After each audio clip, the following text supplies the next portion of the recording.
Hello students, आज हम पढ़ रहे हैं हिंदी व्याकरण क्लास 4 का लेसन नंबर 1। तो आइए प्यारे बच्चों शुरू करते हैं, जिसका नाम है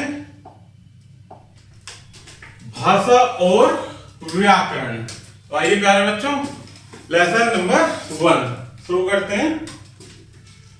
बच्चों, आपने देखा होगा कि विद्यालय के पुस्तकालय में सब शांत होकर पुस्तक पढ़ते हैं, क्योंकि वहां बोलना मना होता है। उस समय हम संकेत से अपनी बात एक दूसरे को समझाते हैं, अर्थात स्कूल में हम कैसे पढ़ते हैं प्यारे बच्चों? शांत रहकर, क्योंकि वहां बोलना मना होता है। केवल कुछ संकेत ही ऐसे होते हैं जिन्हें हम आसानी से जान या समझ सकते हैं, जैसे सिपाही हाथ से यातायात को रोकने का संकेत कर रहा है। ऐसे और भी संकेत हैं जिनका प्रयोग हम केवल आमने सामने रहकर ही कर सकते हैं। यदि हम दूर बैठे लोगों से कुछ कहना हो तो हम संकेत से नहीं कह सकते।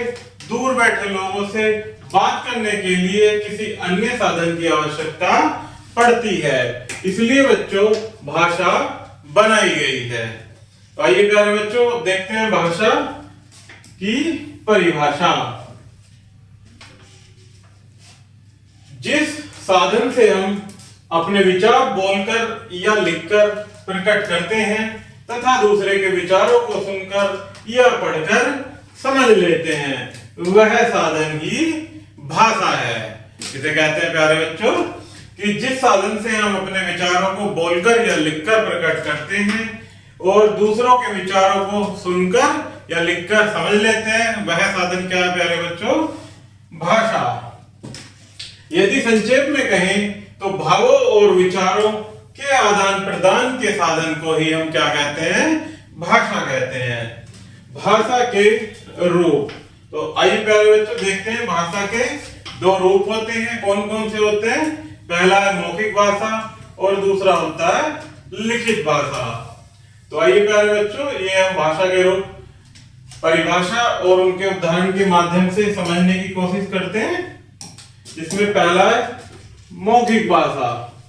जब अपने मन के विचार बोलकर प्रकट किए जाते हैं या दूसरे को समझाए जाते हैं तो भाषा का वह रूप मौखिक रूप कहलाता है, अर्थात बोलकर प्रकट किए जाने वाले मन के विचारों को क्या कहते हैं प्यारे बच्चों? मौखिक रूप। जैसे गायिका गीत गाकर सुनाती है तथा गीत सुनकर बच्चे नाचने लगते हैं। चुनाव लड़ने वाले नेता जनता को बोलकर अपने विचारों से अवगत कराते हैं तथा वोट देने का आग्रह करते हैं। तो ये क्या है प्यारे बच्चों? मौखिक रूप से। नेक्स्ट है लिखित भाषा। जब हम हाथ या मशीन से लिखकर अपनी बात को दूसरे तक पहुंचाते हैं तो वह भाषा का लिखित रूप कहलाता है, अर्थात मशीन से अपने हाथ से लिखकर अपने विचारों को दूसरे तक पहुंचाने को क्या कहते हैं? लिखित रूप। जैसे प्यारे बच्चों अध्यापिका बोर्ड पर लिखकर बच्चों को समझाती है तथा बच्चे उसे पढ़कर समझते हैं। इसी प्रकार से अखबार में होने वाली घटनाओं को लिखकर छापते हैं तथा व्यक्ति उनको पढ़ते हैं। तो ये क्या है प्यारे बच्चों? लिखित भाषा के रूप। आगे देखते हैं हिंदी तथा अन्य भाषाएं। संसार में बहुत सी भाषाएं बोली, पढ़ी और लिखी जाती हैं। सभी देशों की अपनी अपनी भाषा है, जैसे जर्मनी की जर्मनी, चीन की चीनी, जापान की जापानी और फ्रांस की फ्रेंच आदि भाषाएं हैं। इसी प्रकार भारत की राष्ट्रीय भाषा हिंदी है। यहाँ अधिकांश लोग हिंदी भाषा का ही प्रयोग करते हैं। इसके अलावा यहाँ के विभिन्न राज्यों में अलग अलग भाषाएं बोली जाती हैं, जिनमें से कुछ निम्न है। यहाँ कुछ राज्यों से संबंधित भाषाएं दी गई है प्यारे बच्चों, इन्हें आप याद भी करेंगे और हम पढ़ेंगे साथ मिलकर। जैसे बंगाल राज्य में कौन सी भाषा बोली जाती है? बंगाली। पंजाब में पंजाबी, उड़ीसा में उड़िया भाषा और कश्मीर में कश्मीरी भाषा, कर्नाटक में कन्नड़, महाराष्ट्र में मराठी, आंध्र प्रदेश में तेलुगु भाषा और केरल में मलयालम भाषा। आगे देखते हैं प्यारे बच्चों, लिपि। लिपि भाषा के लिखने के ढंग को लिपि कहा जाता है। भाषा के लिखने के ढंग को क्या कहते हैं? लिपि। हिंदी और संस्कृत देवनागरी लिपि में, अंग्रेजी भाषा रोमन लिपि में, उर्दू भाषा फारसी लिपि में, पंजाबी भाषा गुरमुखी लिपि में लिखी जाती है। आगे देखते हैं प्यारे बच्चों, व्याकरण। तो व्याकरण वह शास्त्र है जो भाषा को बोलना, लिखना और पढ़ना सिखाता है। जैसे चिड़िया उड़ रहा है, ये क्या है? चिड़िया उड़ रहा है। यह एक अशुद्ध वाक्य है। इसका शुद्ध क्या होगा? चिड़िया उड़ रही है, जो कि शुद्ध वाक्य है। अर्थात ये हमें किससे पता चलता है? व्याकरण के ज्ञान से, जो कि हमें शुद्ध बोलना, लिखना और पढ़ना सिखाता है। जैसे नेक्स्ट है, मुझे पाठ पढ़नी है। ये क्या है? अशुद्ध वाक्य है। मुझे पाठ पढ़ना है, ये क्या होगा? व्याकरण के अनुसार शुद्ध वाक्य है।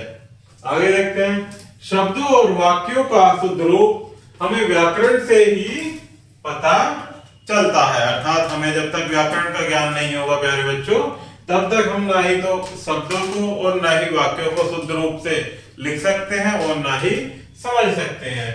व्याकरण का सही ज्ञान प्राप्त करके ही हम किसी भाषा को शुद्ध बोलना, समझना, पढ़ना और लिखना सीख सकते हैं। भाषा के प्रयोग में कोई गलती न हो, इसीलिए व्याकरण का ज्ञान आवश्यक है। तो आइए प्यारे बच्चों, यहाँ कुछ स्मरणीय पॉइंट्स दिए गए हैं, इनको हम पढ़ेंगे और आप इन्हें याद भी करेंगे। जिसमें पहला है, भाषा मन के भावों को प्रकट करने का साधन है। नेक्स्ट है, भाषा द्वारा दूसरों के मन की बात जानी जा सकती है। नेक्स्ट है, भाषा मुख से बोली जाती है। नेक्स्ट है, भाषा के दो रूप हैं, लिखित और मौखिक। नेक्स्ट है, भाषा के लिखने के ढंग को ही लिपि कहा जाता है। नेक्स्ट है, हिंदी भाषा की लिपि देवनागरी है और प्यारे बच्चों संस्कृत भाषा की भी लिपि क्या है? देवनागरी लिपि।